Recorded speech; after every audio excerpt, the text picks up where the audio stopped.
تبارك الذي بيده الملك وهو على كل شيء قدير الذي خلق الموت السلام عليكم ورحمة الله وبركاته.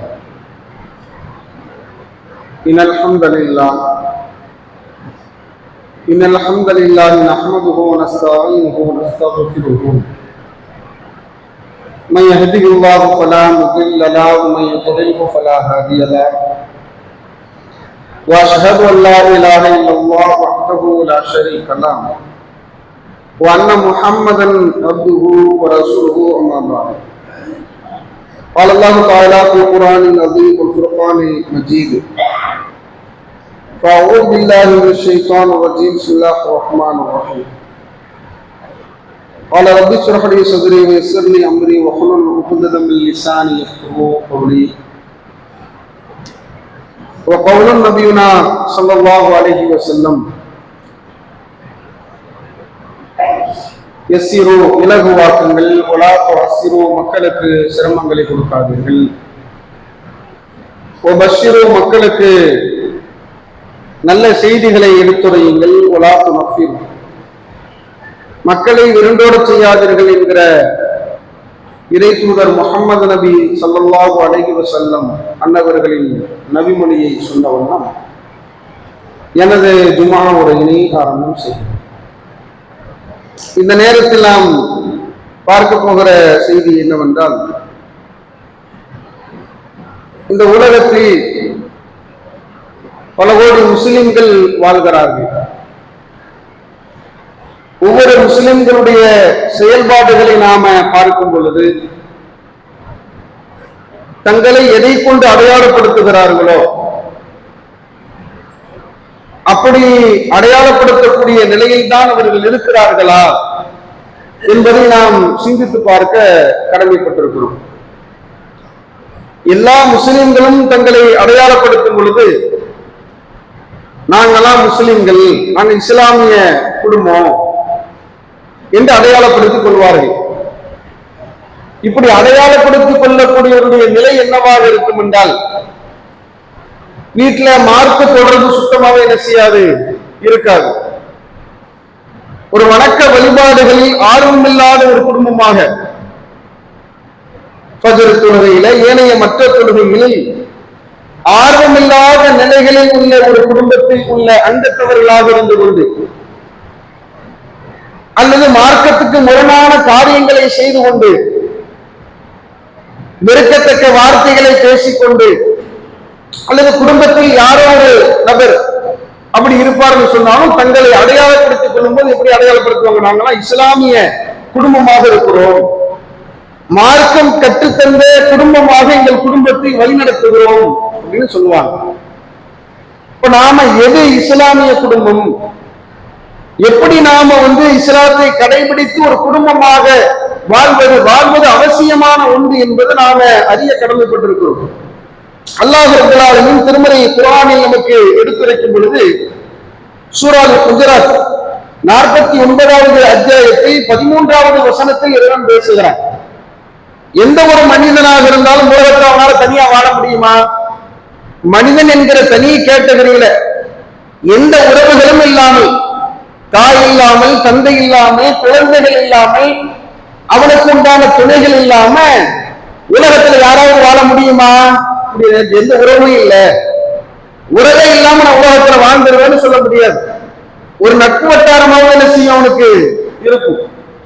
இப்படி ஒரு தேவையுடையவர்களாகத்தான் உலகத்துல மனிதர்களை எல்லாரும் படைத்திருக்கிறான்.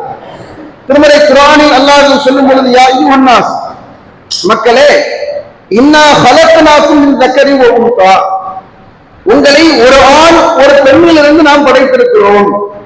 இறைவன் ஆதம் அலைஹிஸ்ஸலாம் அவர்களும் ஹவ்வா அலைஹிஸ்ஸலாம் அவர்களையும் குறிப்பிடுகிறார்.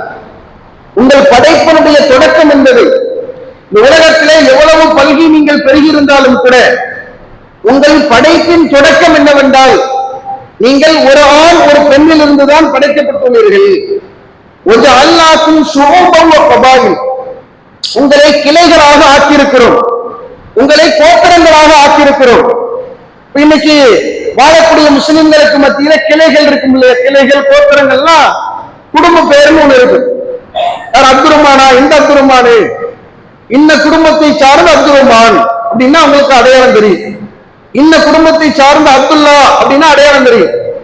அல்லாஹ் சொல்லுகிறான், உங்களை கிளைகளாகவும் கோத்திரங்களாகவும் பிரித்திருக்கிறோம்.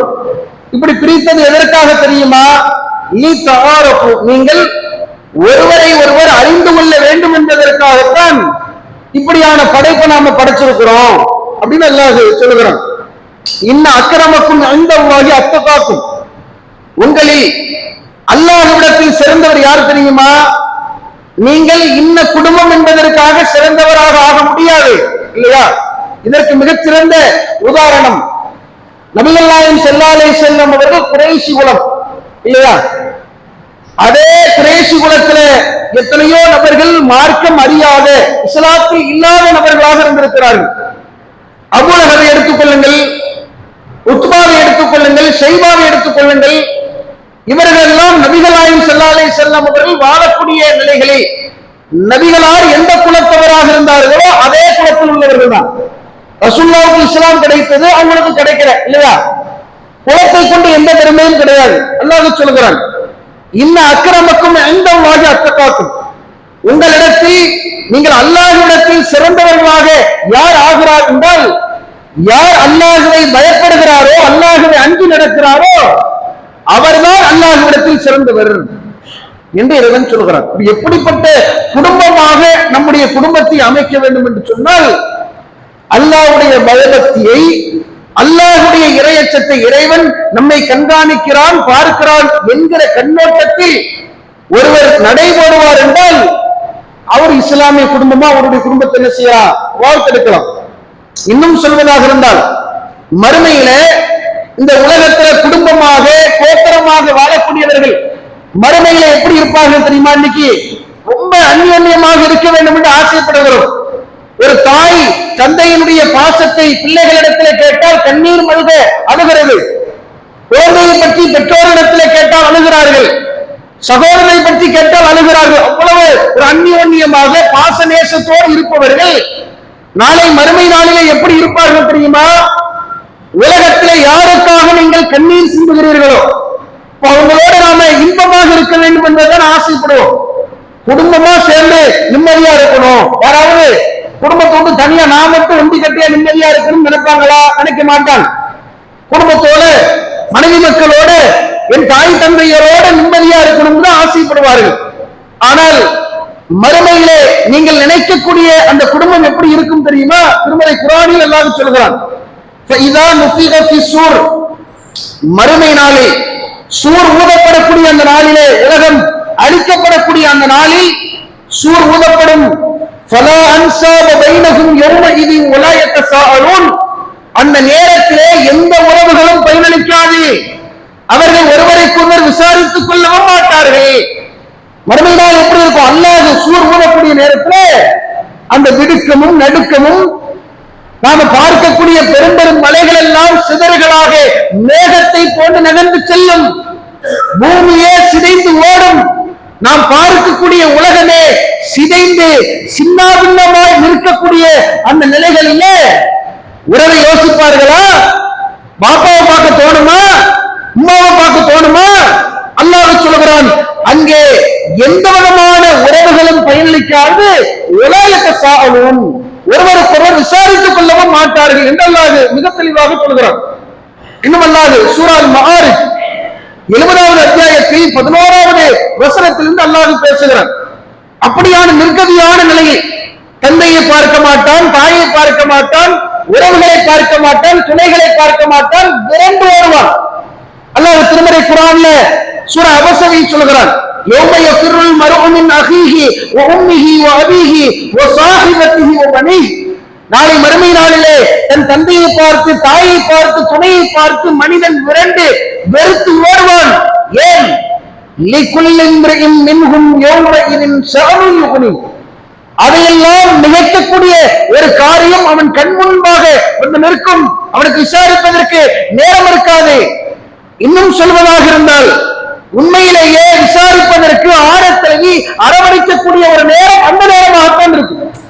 எந்த பெற்றோராவது பிள்ளைகள் தவிக்கக்கூடிய நிலையில் அப்படியே விடுவாங்களா? விட மாட்டாங்க.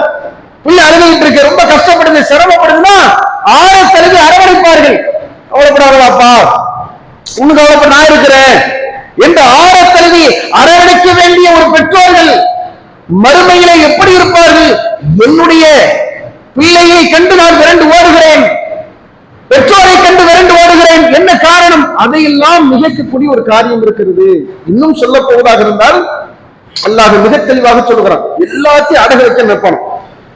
அல்லாஹ் சொல்லுகிறான், யுபஸ்ஸரூனஹும், அல்லாஹ்வுக்கு முன்பாக அவர்கள் எடுத்து நிறுத்தப்பட்டு விசாரிக்கப்படக்கூடிய அந்த நாளிலே யபத்துல் முஜ்ரிமு, ஒரு பாவி விரும்புவான். அவன் பாவி என்று அடையாளப்படுத்தப்பட்டு உலகத்திலே பாவங்கள் செய்து குற்றவாளியாக அல்லாஹ்விடத்திலே நிப்பாட்டி வைக்கப்பட்டிருக்கிறானே, அவன் எந்த நிலையை விரும்புவான் என்றால், லவ் யஃப்ததி மின் அஸாபி யௌமஇதின் பிபனி, அந்த வேதனைக்கு பகரமாக யாரை முன்னிறுத்தவன் நினைப்பான் தெரியுமா? அந்த வேதனையிலிருந்து அவன் தப்பிக்கணும். அல்லாஹ் குற்றவாளியை அறிவிச்சுட்டான். எந்த நரகத்தை காட்டி அல்லாஹ் உலகத்தை எச்சரிக்கை செய்தானோ, அடே நரகத்தை பயந்து கொள், அல்லாஹ்வுடைய வேதனையை பயந்து கொள் என்றெல்லாம் அல்லாஹ் எச்சரிக்கக்கூடிய வேளையிலே அதையெல்லாம் கண்டுகொள்ளாமல் வாழ்ந்த மனிதனுக்கு முன்பாக அவன் பாவியாக அல்லாஹ்விடத்திலே நிப்பாட்டி வைக்கப்பட்ட அந்த நாளிலே, இதோ இந்த நரகத்திற்குத்தான் நீ போக போகிறாய் என்று சொன்னவுடனே கைகால் புரியாமல் நடுக்கத்திலே திடுக்கத்திலே மனிதன் பேசுவான், நிபனி அல்லாஹ் நீ வேணா என் பிள்ளைகளை வச்சுக்கைய. அவன் பெற்றெடுத்த பிள்ளைகள், எந்த பிள்ளையின் மீது பாசத்தை நேசத்தை அன்பை கொட்டி வளர்த்து அந்த பிள்ளை ஏதாவது ஒரு தவறை செய்து நிற்கதியான நிலையை பெற்றோருக்கு கொடுத்தாலும் கூட என்னை திட்டுங்கள், என்னை ஏசுங்கள், என்னனாலும் அடிச்சுக்கங்க சொல்லக்கூடிய பெற்றோர்கள் இங்கே மறுமையிலே பாவியாக அல்லாஹ்விடத்திலே நிற்கும் போது கேட்பார்கள், யா அல்லாஹ் நிபனி, எனக்கு வேதனை கொடுத்துறாத, என் பிள்ளையை நீ வைத்துக்கொள் என்று சொல்வார்கள். ஓ சாஹிபத்திஹி வாஹி, தன்னுடைய துணையை கொடுப்பார்கள். என் மனைவி வச்சுக்க யா அல்லாஹ், என்னுடைய சகோதரனை வைத்துக்கொள். ஓ ஃபஸீலத்திஹி அல்லதி துக்வி, உலகத்திலே யாரையெல்லாம் நேசித்தானோ விரும்பினானோ, யாருக்காக உலகத்திலே பெரும்பாடுபட்டானோ அவர்களை எல்லாம் நீ வைத்துக்கொள். என்னை இந்த வேதனையில் இருந்து யா அல்லாஹ் நீ காப்பாற்றி விடு என்று சொல்வான். இன்னும் ஒரு கட்டத்திலே எந்த அளவிற்கு மனிதன் செல்வான் என்றால், வமன் ஃபில் அர்தி ஜமீஅன் சும்ம யுன்ஜி, யா அல்லாஹ் உலகத்தில் உள்ள எல்லாத்தையும் வச்சுக்க, என் மக எங்க பாப்பா அம்மா ஏ உலகத்தையும் வச்சுக்க, யா அல்லாஹ் உலகத்தில் உள்ள எல்லாரையும் வைத்துக்கொள், என்னை மாத்திரம் இந்த வேதனையிலிருந்து தற்காத்துக் கொள்றப்பே என்று புலம்புவார்கள். இப்படிப்பட்ட புலம்பல்வாதியாக ஆகிவிடக்கூடாது, அல்லாஹ் பாதுகாக்கும். அப்படிப்பட்ட புலம்பல்வாதியாக நரகத்தினுடைய எரிக்கட்டையாக கரிக்கட்டையாக நம்முடைய உறவை சார்ந்த நம் பெற்றோர்களோ அல்லது உங்களுடைய பிள்ளைகளோ உங்கள் உறவுக்காரர்களோ நீங்கள் நேசிக்கக்கூடிய உங்களுடைய நட்பு வட்டாரமோ இருக்கக்கூடாது என்றால் அந்த சுற்று அமைப்பு எப்படி இருக்கணும்? மறுமையில இதே இப்படியான நிற்கதியிலே இருக்கக்கூடிய நபர்களுக்கு மத்தியில் சில நபர்களை அல்லாஹ் பேசுகிறான். அவர்கள் யார்? சூரா அர்-ரஅத் 13வது அத்தியாயம். அல்லாஹ்விடத்துல துஆ செய்யுங்க. இப்படிப்பட்ட நிலையிலே உள்ள குடும்பமாக அல்லாஹ் நம்மை ஆக்க வேண்டும். இப்படி நம்ம குடும்பத்தோட சொர்க்கம் போகணும்னா அதுக்கான முயற்சியும் இருக்கு. இந்த வசனத்துல அல்லாஹ் சில நபர்களை பற்றி குறிப்பிடுகிறார். ஒருவரை பார்த்த உடனே சரி இப்படி போகணும்ன்ற நினைப்போடு இருக்கக்கூடாது. அப்படி இருப்பவர்கள் சுவனத்திலே இப்படி நுழையக்கூடிய அந்த நல்லவர்களிடத்திலே எந்த தன்மையே என்ன குணங்கள் இருந்ததோ, எப்படி அவர்கள் குடும்பத்தை வார்த்தெடுத்திருந்தால் சுவனத்திற்கு அப்படி நுழைவார்களோ அந்த தன்மையை நாமளும் வளர்க்க முயற்சி செய்ய வேண்டும். எப்படி அல்லாஹ் பேசுகிறான்?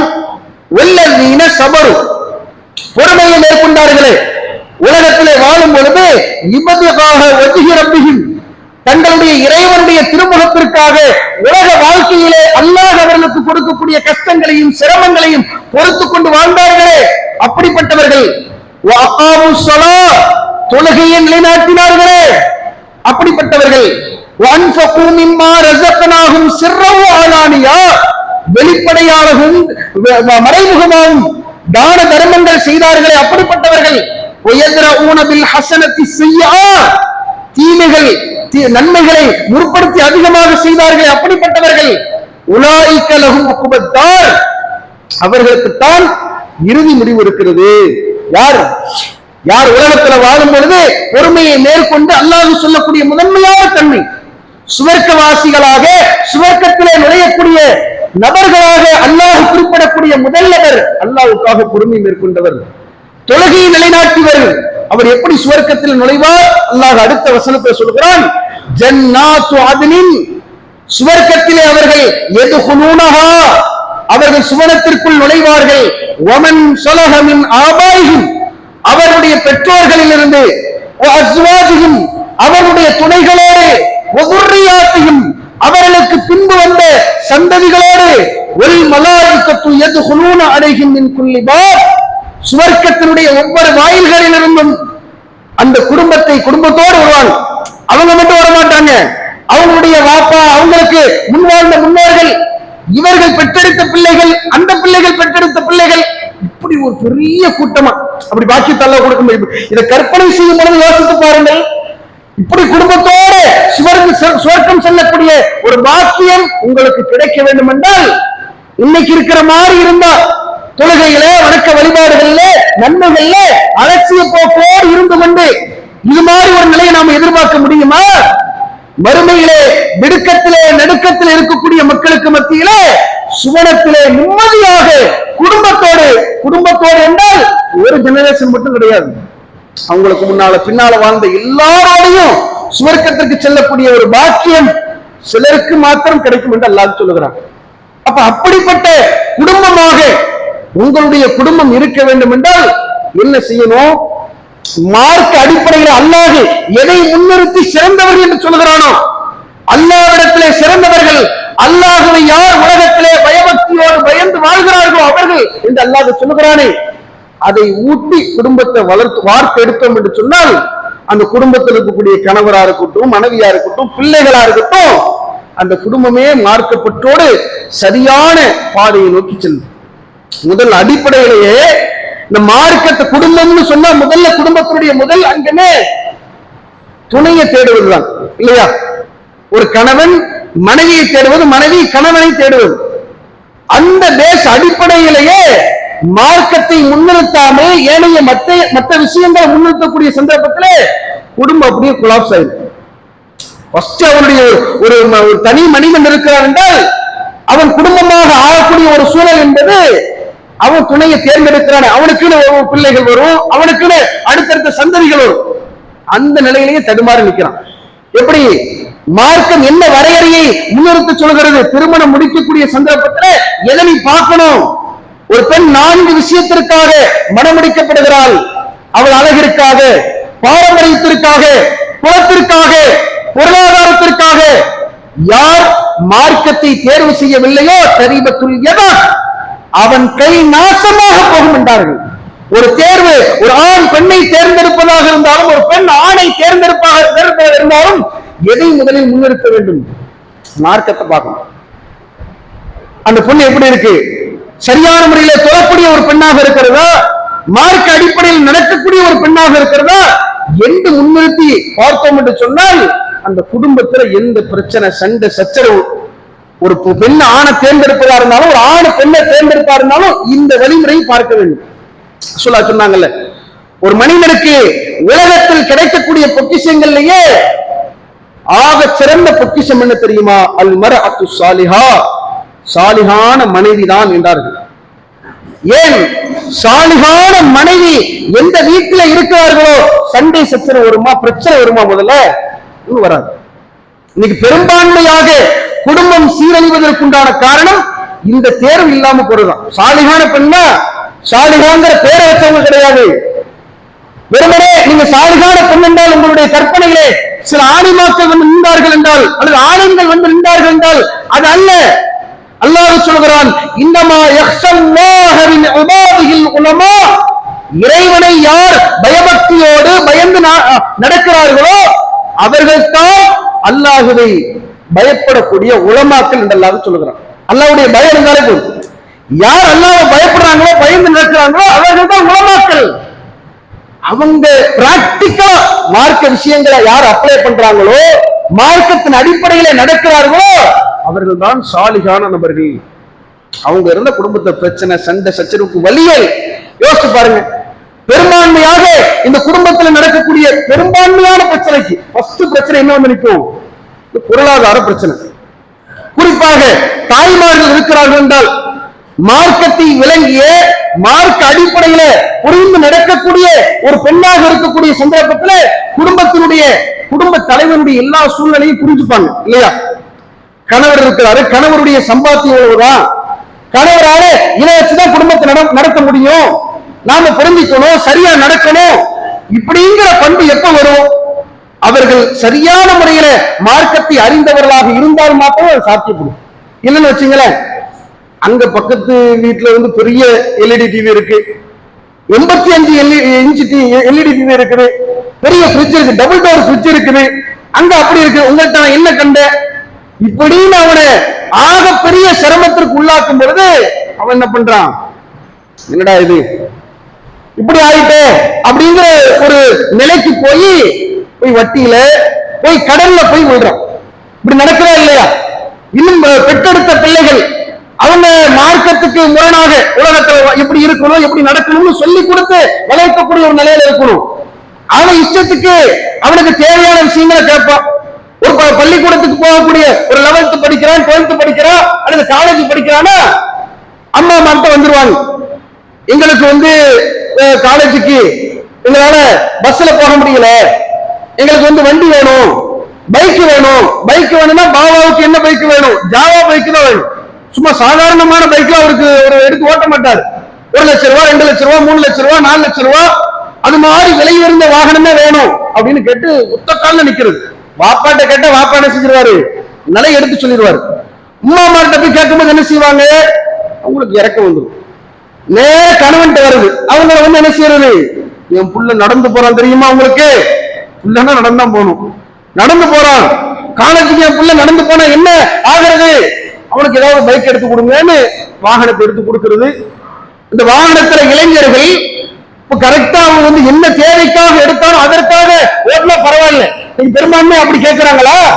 நாம் பார்க்கிறோம் சமுதாயத்துல இளைஞர்கள் இப்படி மார்க்கத்தை விளங்காம சரியாக புரிந்து கொள்ளாமல் உலகத்தை இஷ்டத்துக்கு வாழணும்னு நினைக்கிற நபர்கள் வாகனத்தை வாங்கி கேட்கிறாங்க.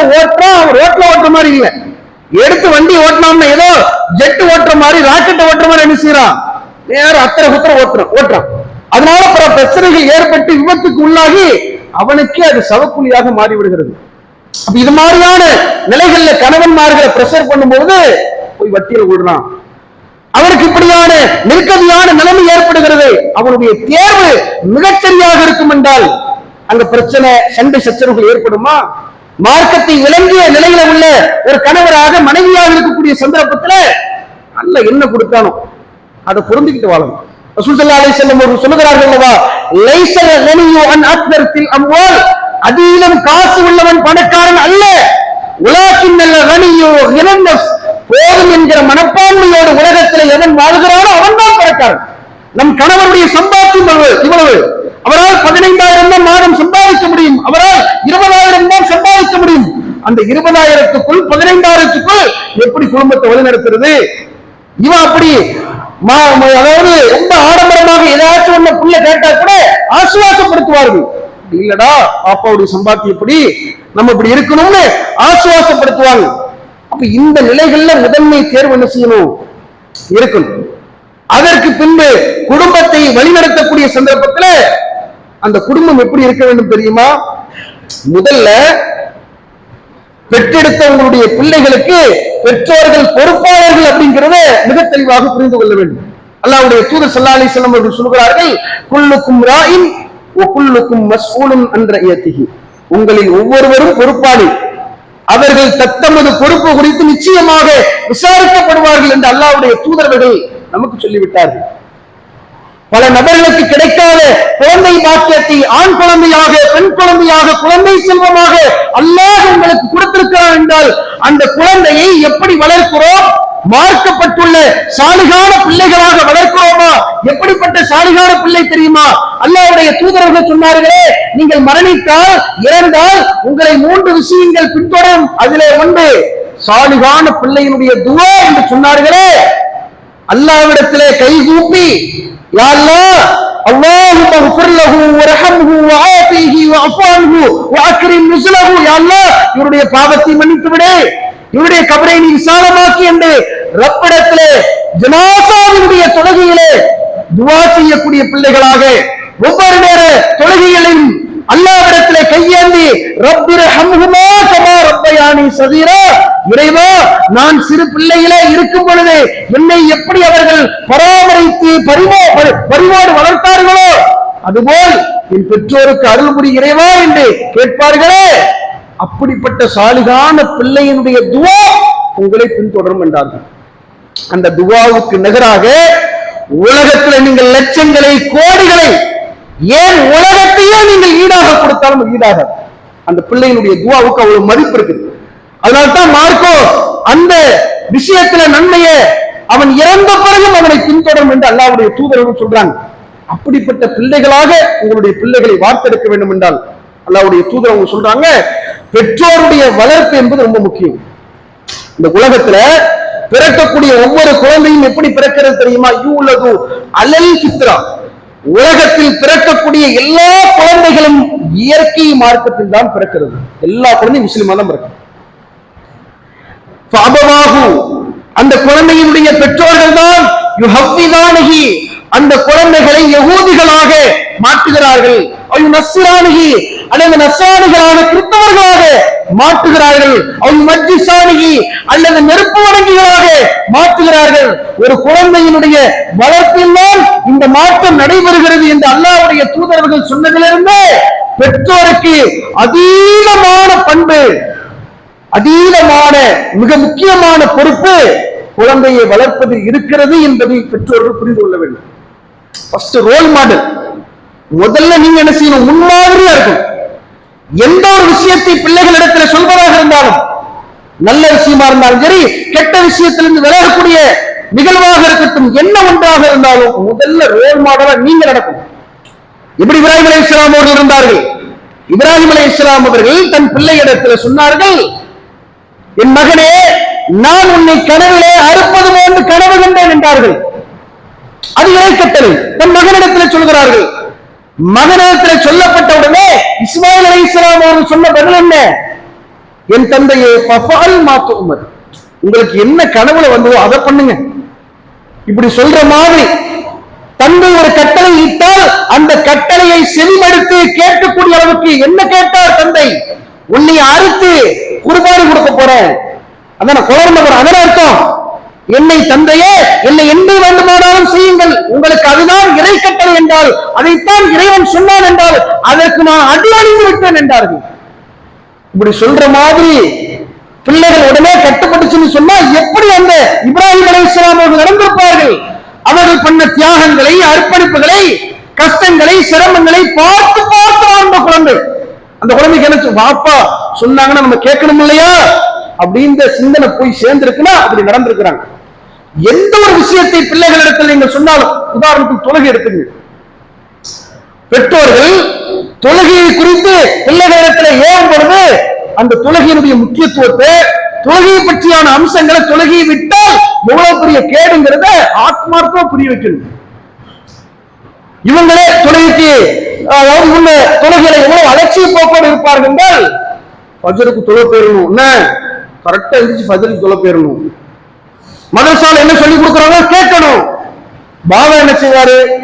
பாபா 10,000 வச்சிருப்பாரு, 10,000 வச்சுட்டு ஃபஜ்ருக்கு தூங்கிருப்பாரு. இப்படி தூங்கி கிடந்து பிள்ளைகளை எஞ்சி நேர ஃபஜ்ர் தொழுகைக்கு போகுமா?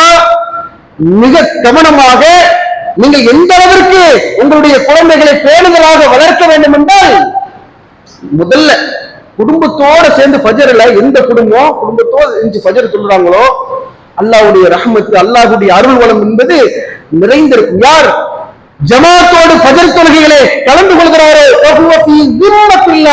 அவர் இறைவனுடைய அரவணைப்பின் கீழ் இருக்கிறார். குடும்பத்தோடு எந்திரிச்சு நம்ம ஃபஜ்ர் தொழுதுட்டோம்னு வச்சுங்களேன், யோசிச்சு பாருங்க, நம்முடைய குடும்பமே அல்லாஹ்வுடைய அரவணைப்பின் கீழ், இறைவனுடைய கண்காணிப்பின் கீழ் மாறிவிடுகிறது என்று சொன்னால் எவ்வளவு பெரிய பாக்கியம். அதை விட்டுட்டு குடும்பத்தோடு உட்கார்ந்து தூங்குறாங்க பஜர்ல. அந்த குடும்பம் எப்படி மார்க்கப்பட்டுள்ள இஸ்லாமிய குடும்பமாக அது இருக்கும் யோசித்து பாருங்கள். சற்று அந்த தொழுகையை விடுவதனால் ஏற்படக்கூடிய விபரீதங்களை ஆத்மார்த்தமாக புரிய வைத்தால் அவ்வளவு அலட்சியமா இருப்பாங்களா? முதல்ல தொழுகை விட்டா என்ன கேடு நடக்கும்? அல்லாஹ்வுடைய தூதரவர்கள் கனவில கண்டார்களே, தொழுகையை விடக்கூடிய சந்தர்ப்பத்திலே அவருக்கு என்ன தண்டனை கொடுக்கப்படும் என்பது நபிகள் நாயகம் ஸல்லல்லாஹு அலைஹி வஸல்லம் அவர்களுக்கு காமிக்கப்பட்ட கனவிலே சொல்லப்பட்டிருக்கிறது.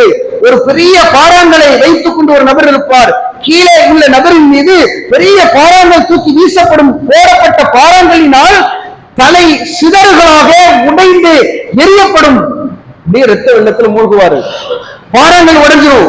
மறுபடியும் போய் பாறாங்கல் எடுக்க போவாரு. பாறாங்கல் சேர்ந்துடும், இவருடைய மண்டியும் சேர்ந்துடும். இப்படியே வேதனை நடந்து கொண்டே இருக்கும்.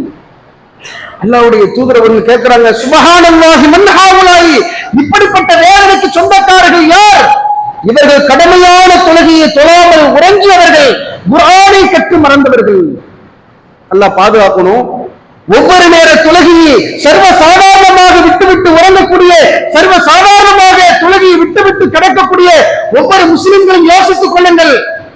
இன்றைக்கு உங்களுடைய தலைகள் உடைக்கப்படாவிட்டாலும் கூட நிச்சயமாக ஒரு நாள் இது நடக்குமா இல்லையா? இதுவே ஆத்மார்த்தமா இது அல்லாஹ்வுடைய பயத்தை சொல்லி, அச்சத்தை சொல்லி பிள்ளைகளுக்கு ஊட்டி எப்போ பிராக்டிக்கலா அதை புரிய வச்சோம்னு வச்சுங்களேன்.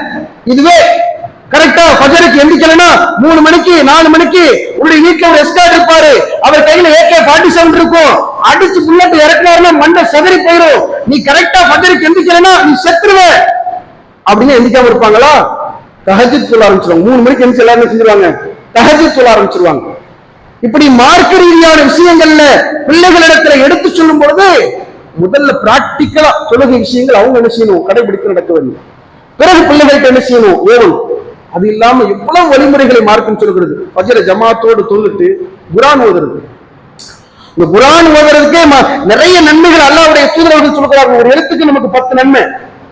அதையும் நாம சில வார்த்தைகள் வரவில்லை என்று திக்கி திணறி ஓடக்கூடிய சந்தர்ப்பத்திலே அதற்கான நன்மைகளை அல்லாஹ்வுடைய தூதர்கள் சொல்லும் பொழுது 2 மடங்கு நன்மைங்கிறாங்க. அது தனி ரசூலுல்லாஹ் பிரத்யேகமாக சொன்ன நன்மையை பாருங்கள். யார் அதிகாலை பொழுதிலே பள்ளிவாசல்லையோ வீடுகள்லையோ ஒவ்வொரு ஆயத்துகளை ஓதுகிறார்களோ, 2 ஆயத்து ஓதுறாங்களோ, அதற்குண்டான சிறப்பு ரசூல் ஸல்லல்லாஹு அலைஹி வஸல்லம் சொல்லும் பொழுது நபி தோழர்கள் கேட்கிறாங்க, உங்களை எவராவது இந்த வியாபார சந்தைக்கு சென்று உங்களிடத்திலே கொளுத்த ஒட்டகம் உங்களுக்கு கிடைப்பது எந்த விதமான உறவு முறைத்தனம் இல்லாமல், எந்த சண்டை சச்சரவுகளும் நீங்கள் செய்யாமல் உங்களுக்கு 2 ஒட்டகங்கள் கிடைப்பதை நீங்கள் விரும்புவீர்களா அப்படின்னு கேட்கிறாங்க.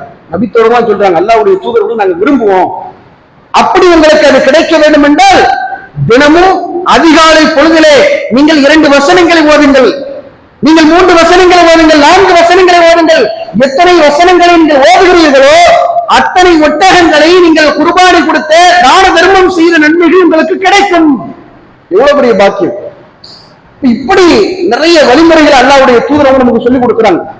இப்படி குடும்பத்தை வார்த்தெடுப்போம் என்று சொன்னால் வணக்க வழிபாடுகள்ல அல்லாஹ்வுக்கு பயப்படக்கூடிய விஷயத்துல இப்படியான ஒரு நிலைகள்ல உள்ள பெற்றோர்களாக இருப்போம் என்று சொன்னால் அந்த குடும்பம் இஸ்லாமிய குடும்பமாக, எந்த நபர்களை குறித்து அல்லாஹ் சொல்லும் பொழுது சுவன பூஞ்சோலைகளே பெற்றோர்களோடு அவருடைய சந்ததிகளோடு சந்தோஷமாக நுழைவார்கள் என்று சொல்லுகிறானோ அப்படிப்பட்ட பாக்கியம் உள்ள குடும்பமாக உங்களுடைய குடும்பம் அமையும்.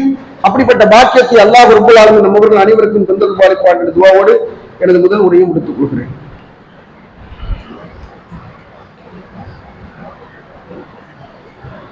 அல்ஹம்துலில்லாஹி ரப்பில் ஆலமீன் வல் ஆகிபத்து லில் முத்தகீன் வஸ்ஸலாத்து வஸ்ஸலாமு அலா சய்யிதினா முஹம்மதின் வ அலா ஆலிஹி வ ஸஹ்பிஹி அஜ்மஈன். எல்லாம் அல்லாஹ்வின் நல்லடியார்களே, ஒரு குடும்பத்தை எப்படி மார்க்க அடிப்படையில நாம வார்த்தெடுக்க வேண்டும் என்பதை குர்ஆன் வசனங்கள் வாயிலாகவும் ஹதீசுகள் வாயிலாகவும் நாம பார்ப்போம். அதுல இப்ராஹிம் அலைஹிஸ்ஸலாம் அவங்களுடைய நிலைகள்ல அவருடைய குடும்பம் ஒட்டுமொத்தமாக அவங்களுடைய மனைவியா இருக்கட்டும், அவங்களுடைய பிள்ளைகளாக இருக்கட்டும், இப்ராஹிம் அலைஹிஸ்ஸலாம் அவர்கள் செய்த அந்த பிரார்த்தனைக்கு எடுத்துக்காட்டாக எப்படி துவா செய்தார்கள் என்றால், இறைவா வஜஅல்னா லிசான சிதுக்கின் ஃபில் ஆகிரீன், எங்களுக்கு பின்வரக்கூடிய அந்த நபர்களுக்கு மத்தியில எங்களை பற்றியான பேச்சு, வஜஅல்னா லிசான சிதுக்கின் ஃபில் ஆகிரீன், என்னை பற்றி நல்ல பேச்சுகளை அவர்கள் பேச வேண்டும், நல்ல விதமா பேசணும்னு சொல்லி இப்ராஹிம் அலைஹிஸ்ஸலாம் அவங்க துவா செஞ்சாங்க. இன்னைக்கும் நாம் இப்ராஹிம் அலைஹிஸ்ஸலாம் அவர்களை குறித்து மெச்சி நாம பேசுகிறோம். அவர்கள் செய்த ஒவ்வொரு பிரார்த்தனையும், அவர்கள் விரும்பிய ஒவ்வொரு விஷயங்களையும் நாம் எடுத்து பார்க்கும் பொழுது குடும்பத்தை எப்படி வழிநடத்த வேண்டும் என்பதற்கு சிறந்த ஒரு முன்னோடியாக இப்ராஹிம் அலைஹிஸ்ஸலாம் அவங்க என்ன செய்யலாம் பார்க்கலாம். அவங்களுடைய பிரார்த்தனை எல்லாத்தையும் பாருங்க, பெற்றோர்களுக்காக, பிள்ளைகளுக்காக, இன்னும் வருங்கால சந்ததியினருக்காக, அவர்களெல்லாம் மார்க்கப்பட்டோடு முஸ்லிம்களாக இருக்க வேண்டும் என்ற அக்கறையோடு இப்ராஹிம் அலைஹிஸ்ஸலாமுடைய பிரார்த்தனை இருந்ததை நாம பார்க்கிறோம். அப்படி அல்லாஹ்விடத்துல பிரார்த்தித்து நாம எதை பிரார்த்திக்கிறோமோ அந்த பிரார்த்தனையின் அடிப்படையில குடும்பத்தை வழிநடத்தக்கூடிய நன்மக்களாக அல்லாஹ் ரப்பல் ஆலமீன் நம்மவர்கள் அனைவரையும் மாற்றி அருள்பாலிப்பான் துஆவோடு என்னுடைய உரையை முடித்துக் கொள்கிறேன். வாஹிர் தவானா அல்ஹம்துலில்லாஹி ரப்பில் ஆலமீன்.